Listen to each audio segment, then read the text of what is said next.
Alright guys, welcome back to the Ringer 57 YouTube channel. Today is a jam day. I'm going to try and do some miracle work.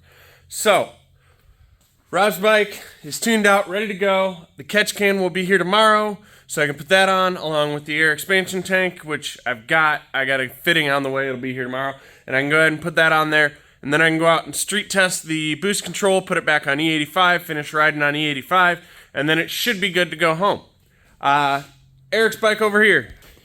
You're probably going to see on the time lapse, I'm going to go ahead and change out these springs. He's sending me a two-step box because the two-step through the ECU is not working the way it should.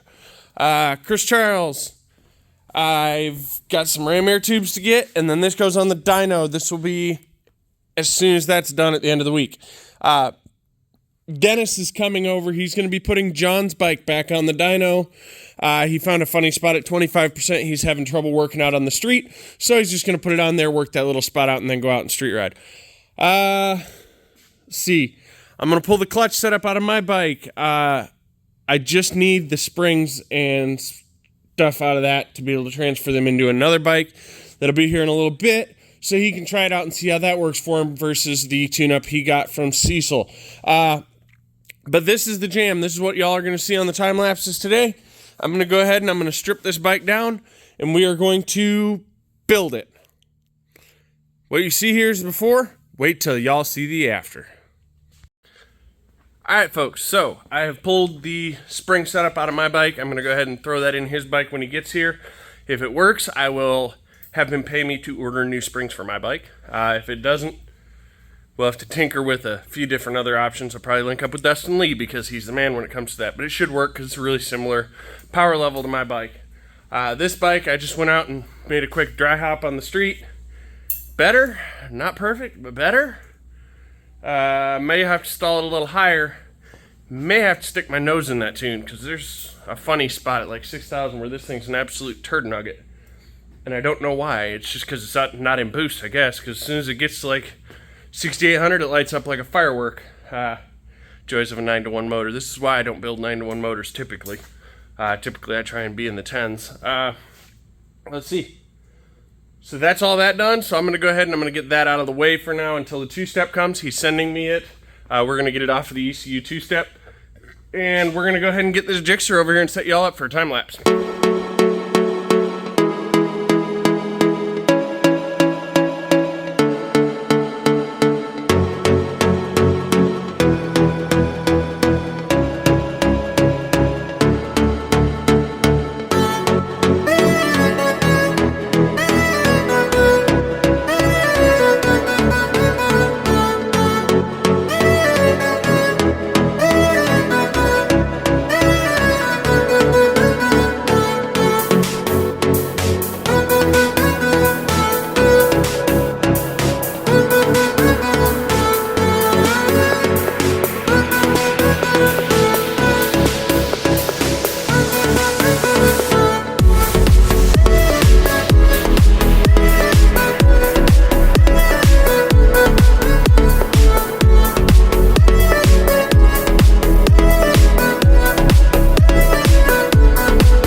You're facing the wrong way. There you are.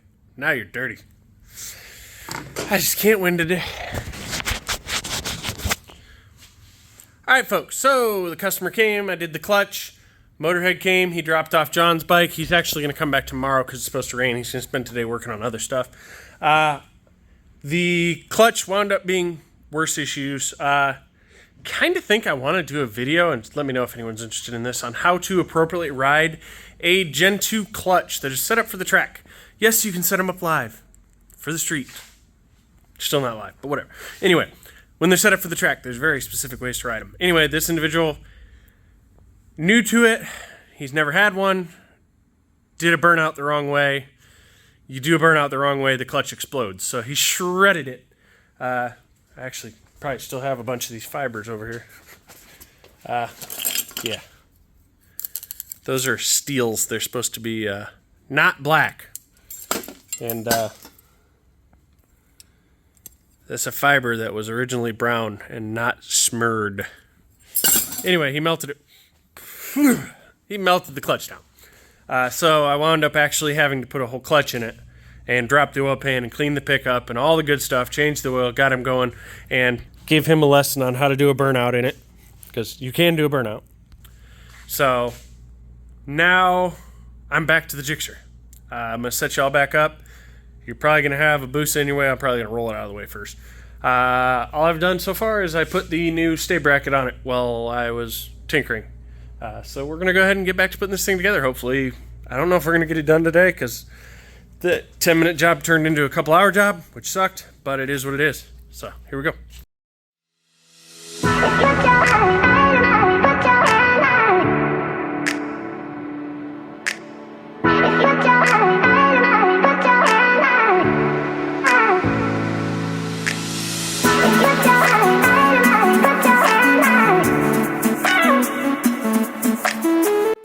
Just a quick thing about this bike. So customer supplied all his own hardware and bushings.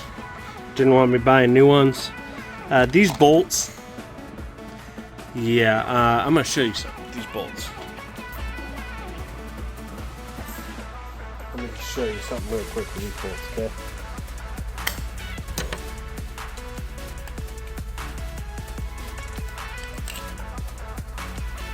They're aluminum.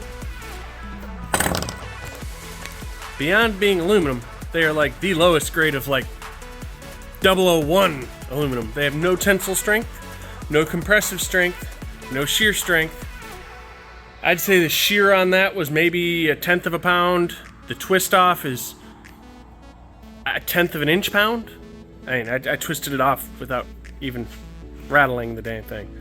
So he supplied his own bushings. So he's gonna live with a rattly dash. It's part of it. Just like he's gonna live with some rattly bodywork because he bought some Amazon bodywork with some Amazon hardware.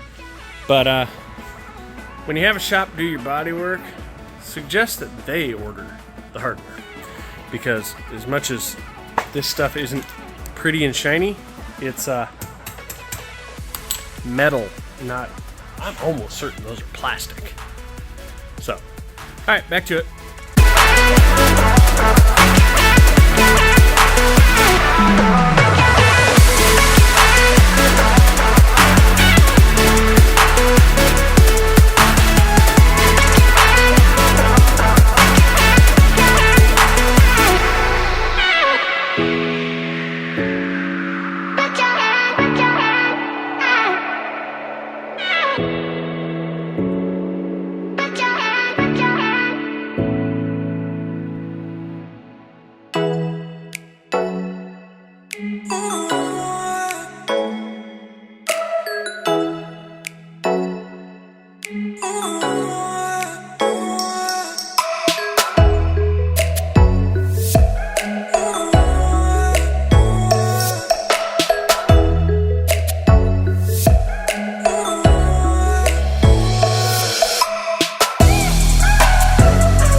Alright folks, so that was a pain in the butt. I had to pull down the original nose, get all the hardware out of it, all the light bulbs, all the fixtures, transfer them over to his new headlight, and get all this nose fairing assembled. Assembling fairings sucks, especially China fairings. They never agree too well. I don't know what you saw in the time lapse, probably a lot of my head going up and down out of frame. I noticed the camera did move. But we got the fender on, we got the headlight on, we got the mirrors on, we got the friggin' ram air tubes on, the dash is in, all that's good. It is not the right hardware for these freaking things, but it's the shortest bolts I got. They will work. I had to put locks on them because I don't have nylocks. Found about the only good use for these freaking screws, and that's freaking holding windshield because it doesn't get torqued at all. So now As you might have seen, I tightened up the 2 top motor mount bolts. I'm going to go ahead and pull each lower, clamp it, get all that together, get the starter on it, and start wiring this thing out, because it really isn't that terribly far from starting. Not at all. Once I get the motor mounts on there, I'll go ahead and hang the brackets for the radiator and everything, go get an oil filter, hang the exhaust, then I can start buttoning all this lower portion up. Then I got all that to button up. Then we get to have the fun of taking all those factory taillights out and putting them in the new tail. Might get frustrated along here, and I might jump to that, or I might just do it for some instant satisfaction. I don't know if y'all know this, but us ADHD folks, we work on dopamine. And dopamine comes from satisfaction, which is doing something that looks good. Really satisfying. This bike's come a long ways already today. I really am kind of lacking on time. I don't know how late I want to be here tonight. I could finish it completely today, but do I really want to work until midnight and kill myself for tomorrow? Or do I just button up the tail and see how it looks from there? Do have a tank shell to mold still, so that's going to be fun. Tank shells, I usually mold them in the summer. They come pre-molded, but they aren't molded to the tank. So usually in the summer I do them, and I'll stick some really strong 10-pound Velcro on each side, and I'll find a point to strap or zip tie it, and I will put that sucker out in the sun on the tank and let it bake down. But I don't have that option, so it's probably going to wind up being a heat gun thing. For now, Dennis brought me a shock for my bike, so I can get that out and get all that done tomorrow. Got Eric's clutch tested. Yeah, that's what we got. If there's another time lapse, I kept going. Alright, so I forgot to hit record. I'm an idiot. Anyway, I put the tail on. We have the tail. It's got all the turn signals in it. I did not put those cheap Chinese LED inserts in that require you to cut the blinker in half and hot glue them. No, I'll just run incandescent bulbs, normal bulbs, and he's got a freaking nice tail light that's all fancified. I need to get a bolt in there. I missed a bolt. Damn it, right there. All right. Well, that ought to be fun. I got to holler at his girlfriend and get the key because I'm missing a key. He never dropped it off.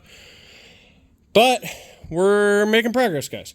I got to pull that rotor, put a 05 rotor on it, get the stator on it, and then I can get the clutch stuff reinstalled, which ought to be fun. Get the exhaust hung, radiator on, oil cooler on, all that jazz. What do I got over here?